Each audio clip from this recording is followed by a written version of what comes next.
La scène ISQ se déplace aujourd'hui à l'île d'Orléans pour rencontrer Johan à l'espace Félix Leclerc.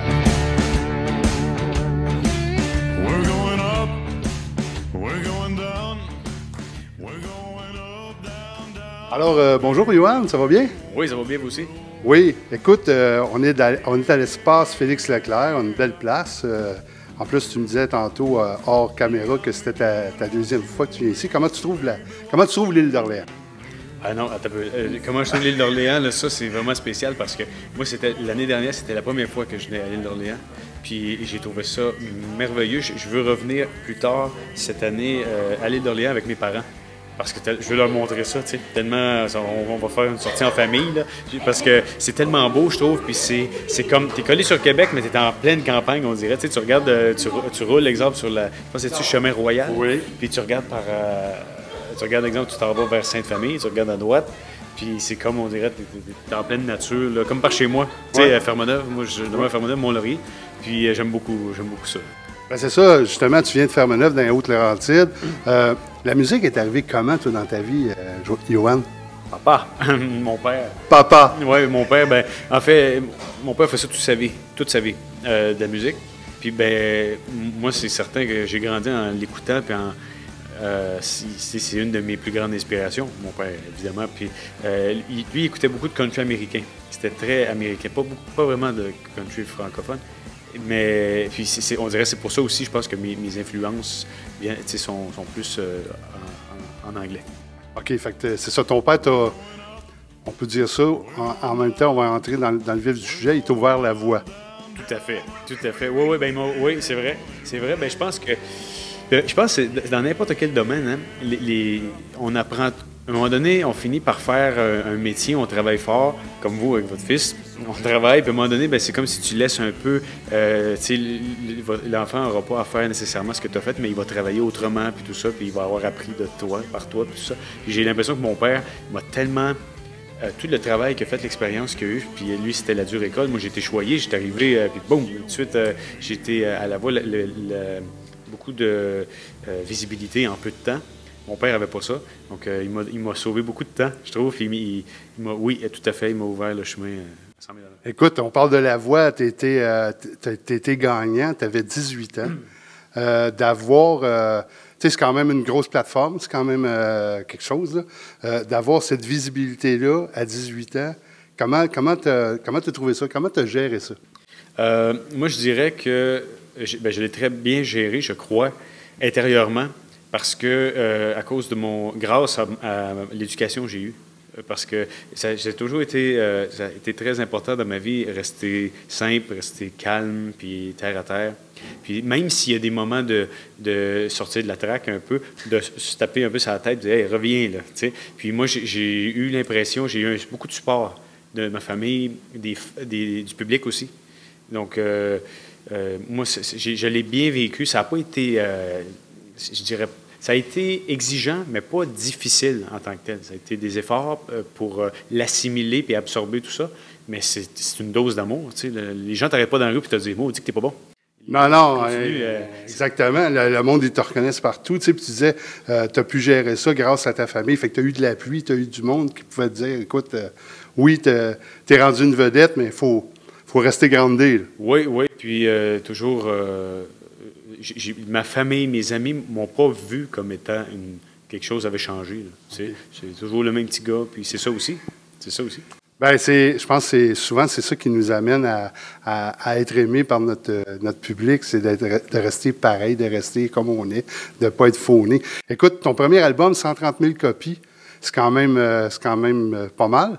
Oui. Dans le contexte actuel, c'est énorme. Puis même des fois, je repense à ça, puis je me dis, ça se peut presque pas.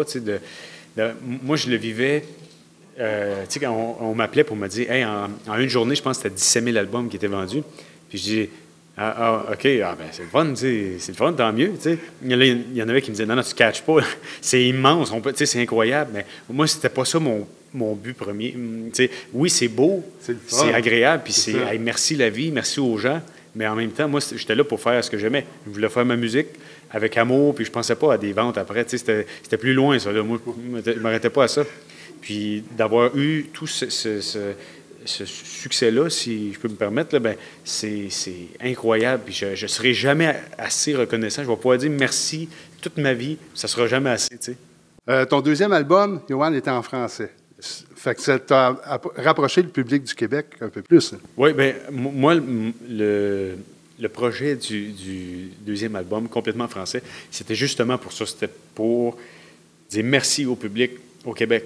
Parce que le premier était à 75% en anglais, puis ça m'a fait sortir du Québec, puis j'ai été ailleurs, puis j'ai beaucoup aimé, j'ai bien aimé ça. Mais en même temps, moi, c'était bien important dans mes spectacles, il y en avait qui me disaient « chante en français ». Puis évidemment, s'il n'y avait pas eu de Québec, je ne serais rien. Tout a commencé ici, puis je peux pas, ça serait ingrat de dire j'oublie, je fais rien pour le Québec, ça ne marche pas. Fait que c'était important pour moi de faire cet album-là, totalement français. En 2016, je regarde les notes un peu, là, mais en 2016, tu as gagné le Top Selling Canadian Album of the Year au CCMA. Oui. Wow! Ben oui, de voir justement, comme je parlais tantôt, de voir la réponse des gens, parce que moi, je dis toujours ça, le public, s'il n'y avait pas de public, qui achèterait les albums, qui viendrait voir les shows, il n'y aurait pas personne, on ne serait rien sans le public. Puis les gens, on dirait, je trouve, qu'il faut que tu le vives pour le réaliser, parce qu'il y en a qui vont dire « Ah ouais, c'est vrai, c'est vrai, ben oui.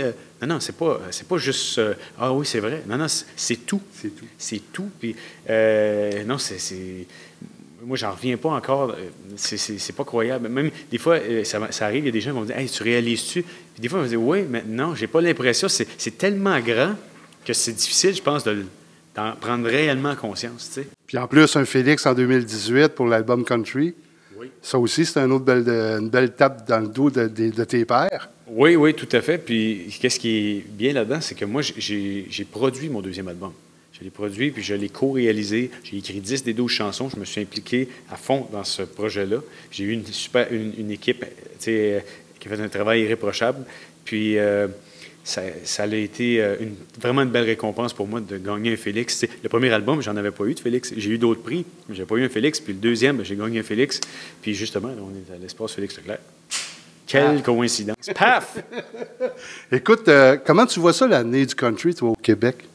Moi, je trouve que plus ça va, mieux que c'est, heureusement. Je trouve que c'est comme si, tranquillement, il y a des... c'est comme si il y a des avenues qui arrivent, là, on découvre des nouveaux avenues par le country, puis je crois que c'est bien parce que le country, c'est pas ce que c'était. Puis, il y a des gens, des fois, on va me parler, on va dire « Ah ouais, du country, moi, j'aime pas vraiment ça. » Puis, ils vont me nommer un artiste que je nommerai pas, mais eux autres sont typiquement country traditionnel, puis c'est correct. Il y a un public pour ça, puis c'est parfait. Mais il n'y a pas que ça. Puis quand on dit country, ça peut être... Moi, mon country est très rock, très blues, mais tu sais, comme il y a des artistes comme Matt Lang. Oui, exactement. Tu sais, je veux dire, ça sonne... Robbie Johnson, tout à fait. C'est des gars qui sonnent comme Nashville, à mon goût, à moi, là. Ils sonnent comme Nashville, puis ça fait tellement de bien au Québec, parce que c'est comme si ils arrivent, puis uppercut, on vient tout casser. On vient tout virer à l'envers. Oui, puis c'est ça qu'il faut. Oui. C'est ça qu'il faut, parce qu'il y a tellement c'est tellement ancré, on dirait, dans nos idées, notre idée que c'est country, c'est tel artiste. On est loin du cheval qui faisait le tour de la montagne. Bien, justement, moi, je renie pas le country. Je l'ai toujours dit, c'est bien important pour moi. Mais mon country est très rock, très blues et folk. J'ai pas de bottes de cowboy, j'ai pas de ceinture ni de chapeau. J'en porterai pas non plus. Je penserais pas. Peut-être un jour, je sais pas. Mais je crois pas parce que moi, je fais pas le lien entre ça. Et voilà. Et puis, Yoann, c'est quoi qui s'en vient pour lui les prochains mois, les prochaines années? Oui, bien, en fait, là, présentement, je suis dans ma tournée. Je commence le Rosec ici, la tournée du Rosec. J'ai des festivals cet été. Je vais même jouer dans mon coin, au Lac des Écorces. Je suis vraiment content de ça parce qu'à chaque fois qu'on pense à moi par chez moi, là, je suis content d'aller partout à travers le Québec, mais quand c'est chez moi, je me dis tu vrai? Ouais. Ben voyons donc. Ça, j'ai vraiment hâte aussi. Puis, je fais le tour avec mon band. J'ai aussi une formule qui est cet automne comme exclusive, c'est-à-dire, après ça, je leur ferai probablement pas tout de suite une tournée solo où je suis seul avec ma guitare puis j'interprète mes chansons, mais d'une autre façon. Puis, je me permets de faire aussi des chansons que je ne fais pas particulièrement avec toute mon équipe. Puis, je travaille sur mon prochain album qui sera complètement en anglais. J'ai fait de la co-écriture à Nashville avec des artistes aussi canadiens que j'ai vraiment hâte de présenter ça au public. Vraiment. Puis mon troisième album, il y a beaucoup de choses. Pour moi j'ai l'impression que ça va être un grand pas. Et, il y a beaucoup de choses rattachées à ça. Puis j'ai hâte à ce projet-là de rentrer dedans. Le monde, ce soir, qui vont venir te voir ici à l'Espace Félix Leclerc, ils peuvent s'attendre à quoi comme spectacle de Yoann? Bien, moi, le commentaire, je vais dire ce que les gens me disent souvent de ce type de spectacle-là. C'est comme un spectacle, c'est comme en famille. Comme si on était dans un salon, puis qu'on jase en famille. Puis je trouve que c'est quelque chose de... Pour moi, c'est un accomplissement. Quand les gens me disent ça, parce que c'est pas seulement de chanter, c'est de faire un lien avec le public. C'est ça qui compte pour moi, puis d'aller toucher les gens. Puis quand il y a, on dirait, ce naturel-là, cette simplicité-là, bien, on dirait mission accomplie. Tu sais. Donc, je pense que c'est ça. Je fais des chansons du premier album, deuxième album, même des chansons du prochain, en exclusivité. Et puis, aussi des covers, des chansons qu'on connaît tous, puis qu'on se dit un peu, hein, Yoann qui fait cette chanson-là, je peux pas, tu sais. Donc, ça ressemble à ça. Écoute, Yoann, ça a été un réel plaisir de te rencontrer.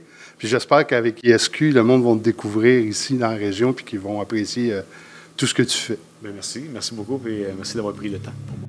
Bien, ça nous a fait plaisir. Au fond d'un conte inachevé, deux amoureux se regardent pour la dernière fois.